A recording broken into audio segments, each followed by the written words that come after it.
हरि ओम तत्सत। आमे जहाकू भी पचारिबा आज्ञा आपण भल अछंती कि तेबे तांको पाखरु गोटे समाधान मिले, हाँ भल अच्छी एमती आज्ञा आ कौन देखा चलती आमती प्राय यही कथाटी बहुत लोकों का पाटर शुणा मिलता है। आ अति कम लोक 100 रु गोटे कही था हाँ बहुत बढ़िया अच्छी मो जीवन बहुत बढ़िया चलती मे भी कहती से भली कारण सेटा तांकर सकारात्मक कहबार अभ्यास थिबा जो से कही था। आ जो माने नकारात्मक चिंताधारा था से माने यही भली कही था जे हाँ जीवनटा तो चलती ही भल समस्त से प्रकार परिस्थिति आई कहते जीवन रे आमे दुख पाइबार मुख्य कारण है आमर विचार मनर खराब प्रवृत्ति जो आमे आज दुख पाउछंती कि सुख पाउछंती एड़ा अन्य कहार भूल नुहे बा अन्य कहार प्रभाव रे एई भली आम जीवन रे किछि घटी न थाए। ए दुख सुख रो मूल कारण होछि आम मनर विचारधारा आम मन आम बुद्धि उपरे प्रभाव विस्तार करी आमर आत्मार विरुद्धाचरण करी कर्म करता है जो कर्मर फलस्वरूप आमे अति शीघ्र तार प्रतिक्रिया भाव में दुख पाई हो। कारण मन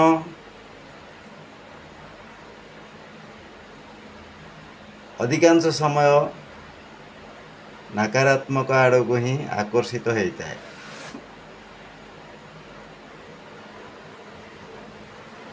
सेति जो प्राय समस्ते से धनी हो बा गरीब हो किए भी शांति रे जीवन बीतई पारु नाहांती। कारण ए मनर खेल एमिति तो संसार बा यही जगत होची गोटे दुखालय। एटी केवल दुख ही अच्छी आलय मैंने कहले दुखर गंताघर होची यही संसार बा यही जगत यही पृथ्वी लोक जन्म है। जदि आमे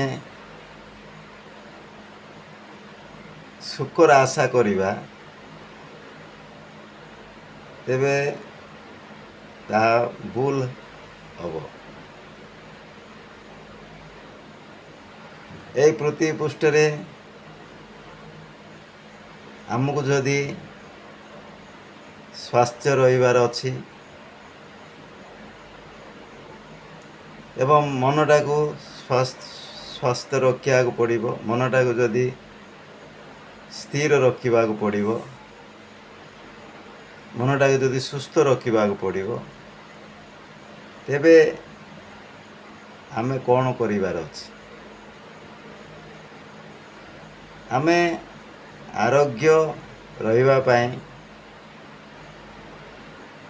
खाद्य खाउछंती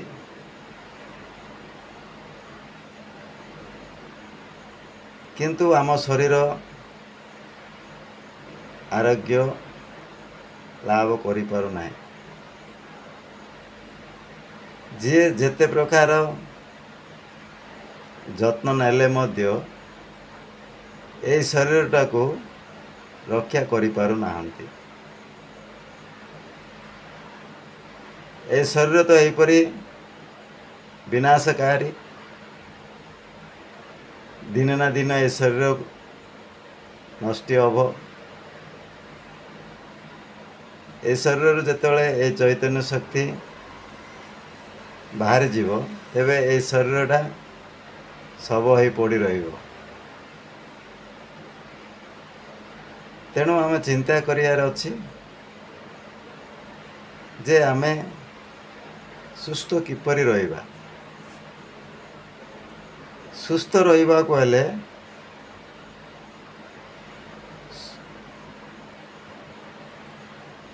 ଶରୀର ସୁସ୍ଥ ରହିବାର ଅଛି, ଆଉ ମନ ମଧ୍ୟ ସୁସ୍ଥ ରହିବାକୁ ପଡ଼ିବ। ଯାନି ମନ ସ୍ଥିର ହୋଇ ସକାରାତ୍ମକ କର୍ମରେ, ସକାରାତ୍ମକ ଚିନ୍ତାଧାରାରେ ରହିବାକୁ ପଡ଼ିବ। ମନ ସବୁବେଳେ ଇନ୍ଦ୍ରିୟମାନଙ୍କ ଦ୍ୱାରା ପ୍ରଲୋଭିତ ହୋଇ ଅନେକ ପ୍ରକାର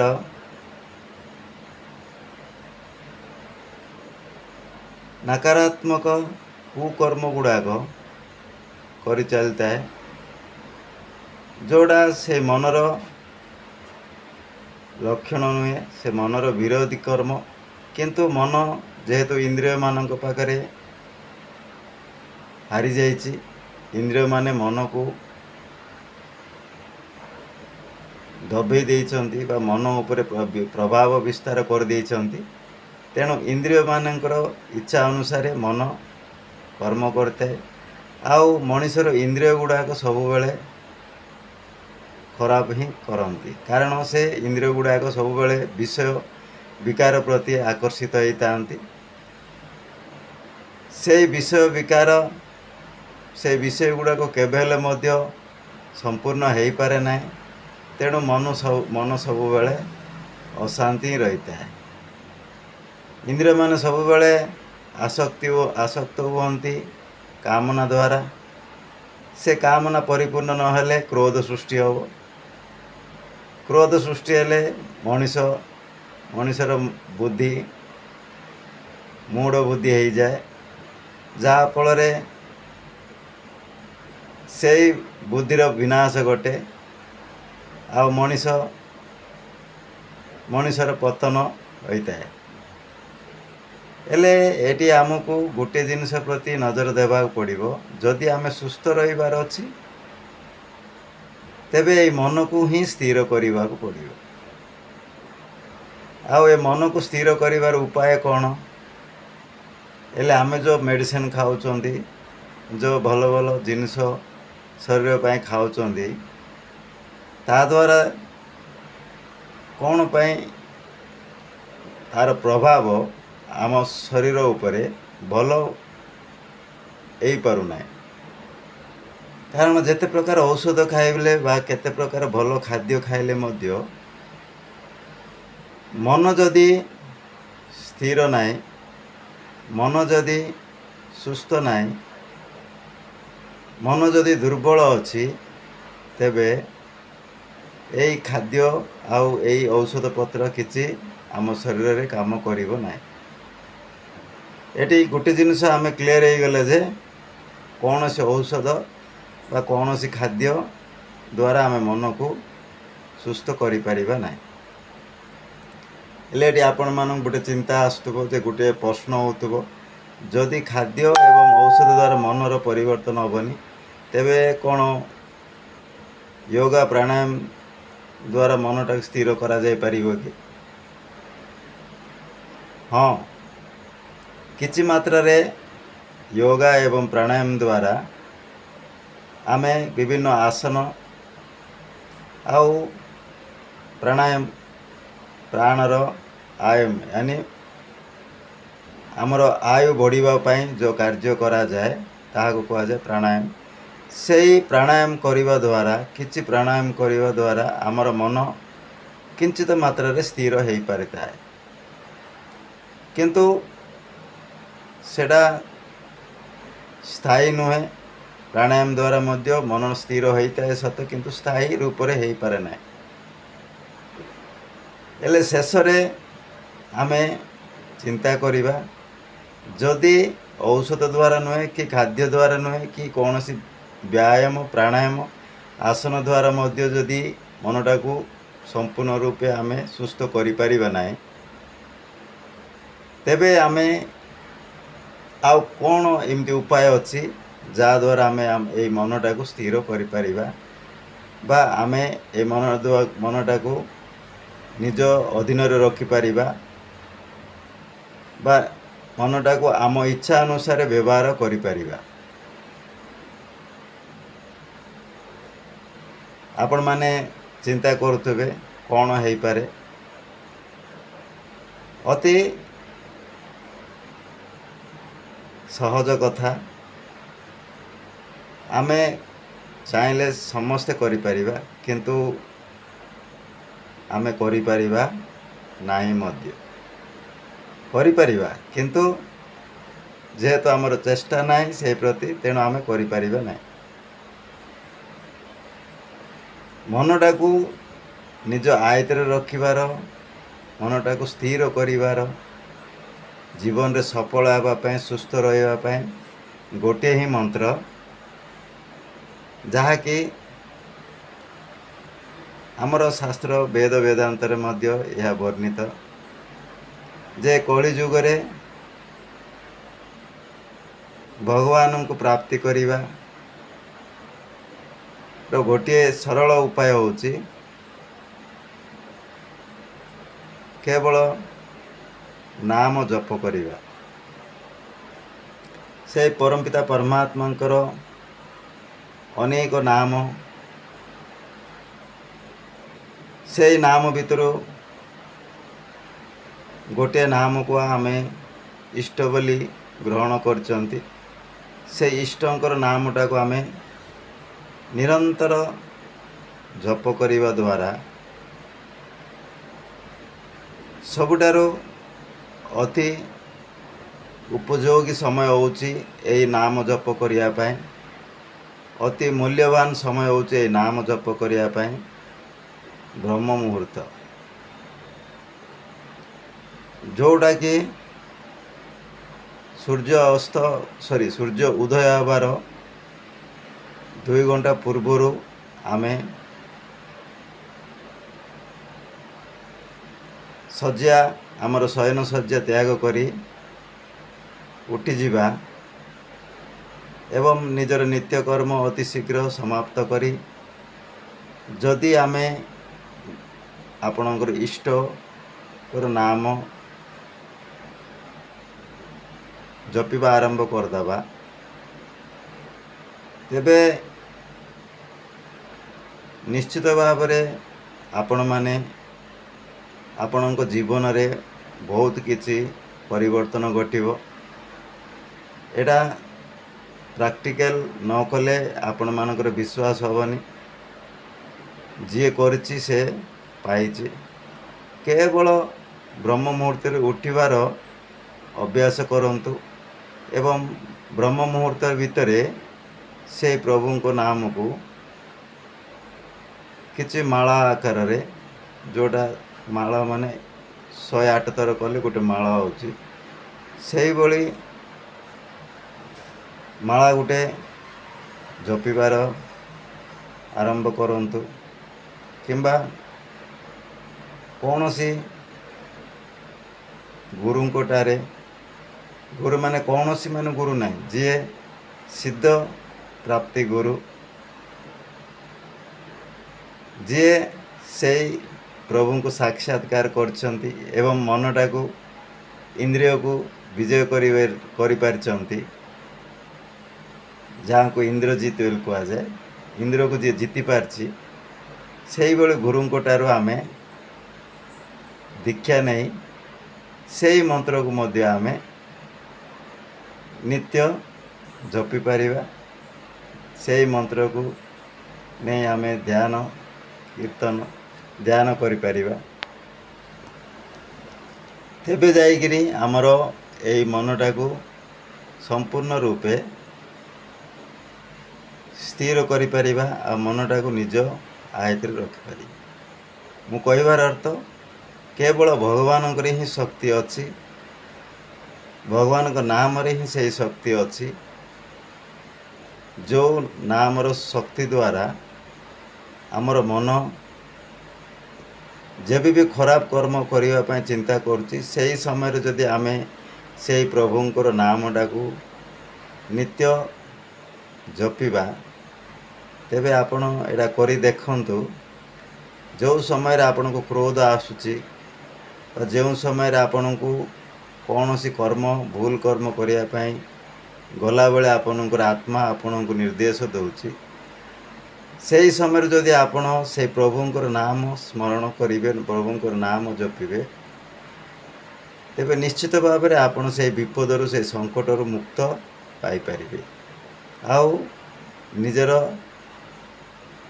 मनटा को कलंकित होबार बंचाई पारे, मनटा को अस्थिर होबार, मनटा को असुस्थ होबार आपण बंचाई पारे। तेणु वर्तमान गोटे जिनस आमे शरीर को एवं मन को सुस्थ रखा हेले केवल औषध किंबा खाद्य द्वारा किंबा योग प्राणायाम द्वारा संपूर्ण रूपे आमे सुस्थ हो पारिबा नहीं।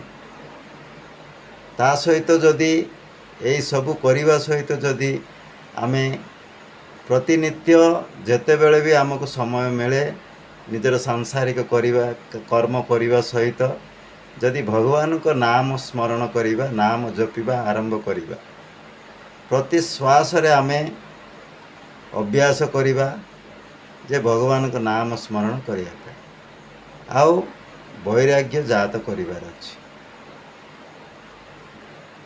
गोटे हला अभ्यास, नाम जप करिबार अभ्यास बा साधना, आ द्वितीयटी हला वैराग्य जात करिबार अछि। वैराग्य माने कौन ना प्रत्यक्ष संसार कौन सी भी पदार्थ हो कि कौन सी भी सेवा हो, संसार जहाँ आमे आशा करुचंती से जिनस जोड़ा विषय विकार रहित विषय विकार युक्त होइतिबो से कर्म गुड़ाक आमे दूर हो जिबा बा ए संसार समस्त सुख को जोड़ा आमे भावुचंती सुख बेली सेटा प्रकृत रे दुख, से सुखटारू आमे दूरे जिबा बा संसार मिछ माया संसार को आमे तुच्छ मणि आमे नित्य से भगवान को स्मरण करिबा, सेटा एक होची वैराग्य। से वैराग्य एवं अभ्यास द्वारा आमे ए मनटा को 100% सुस्थ करि परिबा एवं निज आयत्ତରେ रखि परिबा एवं निज निर्देश अनुसार मन द्वारा कर्म कराई परिबा। जदि आपण माने जीवन रे जदि वर्तमान सुधा जदि दुख भोगुचंती तेबे तार मुख्य कारण है यही मन। मन को जेतेबेले पर्यंत इंद्रिय माने आक्रमण करुवे सेतेबेले पर्यंत मन खराब कर्म करतु, मन दुर्बल ही असुस्थ हो। जेतेबेले प्रभुंकर नाम जपियो द्वारा जेतेबेले मन दृढ़ हब, मन सेतेबेले इंद्रिय माननको आक्रमण करी इंद्रिय माननको सहित युद्ध करी इंद्रिय माननको दमन करी विजय प्राप्त होई मनटा इंद्रजित हो सेतेबेले आपणकर जीवन रे परिवर्तन घटिबो। आपण निश्चित भाव रे आनंद सुख आ निश्चिंत ये जीवनटा को बंची पारिबे। संसार कौन सी दुख आपण को दुखी करि परिबो नाही किंबा संसार कौन सी सुख आपण को सुखी मध्य करि परिबो नाही। कारण जदि संसार भितर आमे जदि रहिबार अछि तेबे दुख सुख उभय को समभाव रे देखिबार अछि, तेबे जाइकिरी आमर भितर थिबा जो दुखटा को आमे आयत्ତରେ रखिपारे। आमको ये संसार आते दुख दे पार ना। एतिटे आपण मान बुझीपे जे जदि आम सुस्थ रहीबार अच्छी तेबे आमको ये संसार कर्म बंधन रू आमको मुक्ति आवाक पड़ो एवं आमको सबु बेले से परमात्मा नाम जप करी परमात्मा आड़ को ध्यान दे परमात्मा विषय ही नित्य युक्त ही रही आओ मु मोर न खोईकि सबु बेले भगवान को समर्पण करी भगवान की इच्छा रे जहाँ हम सेटा ही मो पाई उचित एवं सेटा ही मो पाई भल बेली आमे चिंता करी भगवान ही जहाँ करती आमर प्राणीर मंगल सकाशे बोली भावी आमे सबकिछि से भगवान के चरण में समर्पण करी आमे गोटे माध्यम ही काम करिबा तेबे आम जीवनटा निश्चित भाव उन्नति हम और आम शरीर भी सुस्थ रहिबो एवं आमर मन मध्य सुस्थ एवं दृढ़ होकर रहिबो। आपण मानक जदि मोर ए वीडियो किछि जानिया पाइले जानिबा को पाइले तेबे निश्चित भाव में मोर ए वीडियोटा को लाइक करंतु शेयर करंतु एवं सब्सक्राइब करंतु। आमे पुणी गोटे वीडियो सहित पुणी अन्य कौन गोटे कथा नहीं आमे पुणी मिसिबा सेतेबेला पर्यंत जय जगन्नाथ जय श्री राम।